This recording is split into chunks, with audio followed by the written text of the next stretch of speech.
Chris Aquino pumanaw na daw. Usap-usapan ngayon at trending sa social media at sa YouTube na itong si Chris Aquino ay pumanaw na, at meron pa tayong nakita na itong si Chris Aquino ay inilibing na. Gaano nga ba totoo yung balita na nasagap natin dito sa social media? Alam nating lahat na itong si Chris Aquino nga ay umaharap ng matagal-tagal na panahon na sa kanyang sakit na hindi matukoy-tukoy kung ano nga ba ang klase ng kanyang sakit, hanggang sa pumunta na nga siya sa ibang bansa at doon na nanirahan para matukoy talaga kung ano nga ba ang kanyang sakit. Kasi nga kahit dito sa Maynila ay hindi malaman ng mga dalubhasang mga doktor kung ano nga ba ang kanyang totoong sakit. Kasi nga makikita natin yung katawan ni Chris Aquino na butot balat na lang yung natitira at napakahina niya na. Ayon nga dito kay Christopher Min na baka daw kinulam o karma na ang nangyari kay Chris Aquino, kasi nga hindi matukoy-tukoy kung ano nga ba yung kanyang totoong sakit. Kasi nga marami ng doktor na mga eksperto ang tumingin sa kanya, pero hanggang ngayon hindi pa rin matukoy-tukoy kung ano nga ba ang totoong sakit ni Chris Aquino. Meron pa nagsasabi na nagkukunwari lang daw na may sakit si Chris Aquino para makaiwas nga sa issue o sa mga problema, pero ganun pa man makikita natin sa kanyang mga latest post sa kanyang Facebook page na iba na talaga ang kanyang katawan at napakahirap ng kanyang sitwasyon, kasi nga hindi biro ang pinagdaanan niya para lang gumaling. Lahat ng lugar at pinupuntahan niya, mga eksperto na doktor ang kanyang kinukuha para matukoy talaga kung ano yung kanyang totoong sakit, pero hanggang sa ngayon ay wala pa ring linaw kung ano nga ba yung kanyang tunay na sakit. Kung hindi lang si Chris Aquino mayaman at maraming pera, siguro ay nawala na nga itong si Chris Aquino. At syempre kung sakaling ngang pumanaw o mawala na nga itong si Chris Aquino, sigurado naman siya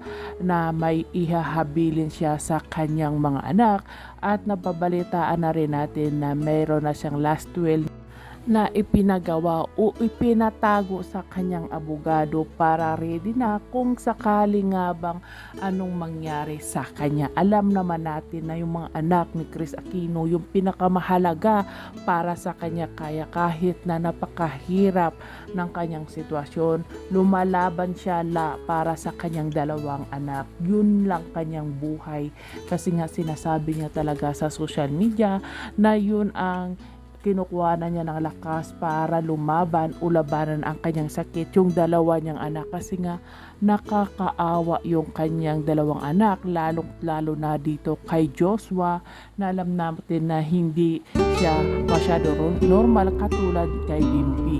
Ganun pa man ay hindi naman siya pinapabayaan ng kanyang mga kaibigan gaya ni Angel Locsin na andyan na nagpapakita ng pagmamahal at suporta sa kanya.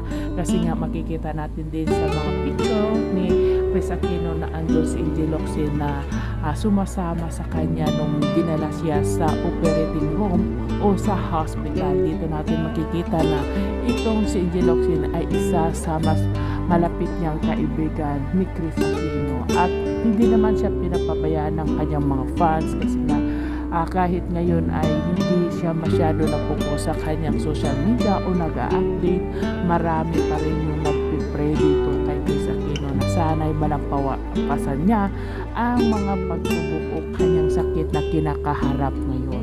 Sana nga ay gumaling na nga itong si Chris Aquino, alang-alang sa kanyang dalawang anak na nangangailangan din ng pagmamahal at pag-aaruga ng isang nanay. Alam naman natin na silang tatlo lang ang nagmamahalan, at yun nga ang buhay ni Chris Aquino ay yung dalawang anak niya.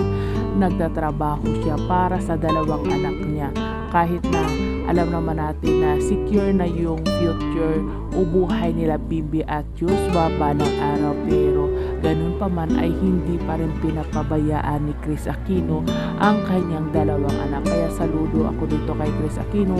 Alam natin na napakahirap ng kanyang sitwasyon ngayon kasi nga napakaliit na ng kanyang katawan at payat na payat siya, pero hindi pa rin siya tumitigil sa pagtuklas ng gamot at pagpapatingin sa mga sari-saring doktor na mga eksperto para malaman talaga kung ano nga ba yung totoong kanyang sakit. Sana nga lang ay malagpasan ni Chris Aquino yung mga pagsubok sa buhay niya at gumaling na nga siya ng tuluyan. At doon naman sa mga nababalitaan natin at napapanood na natin na Kishu daw ay napumanaw na nga itong si Chris Aquino. Meron pang inilibing siya, ay sana wag naman ganun yung i-post natin kasi nakakaawa naman yung tao na nagpapagaling, lahat ginagawa, lahat kinakaya kahit napakasakit na yan sa kanyang katawan, kahit na hindi natin nararamdaman, pero sa nakikita natin sobrang sakit na yan ng katawan ni Chris Aquino kasi sari-saring mga itinuturok sa kanyang gamot, pero lumalaban pa rin siya para sa kanyang mga anak at pamilya. Sana wag namang ganun yung gawin natin sa tao kasi wala namang ginagawang masama sa atin at hindi magandang gawing biro yung mga ganun na sitwasyon kay Chris Aquino. Kaya wish natin dito kay Chris Aquino na sana ay gumaling na.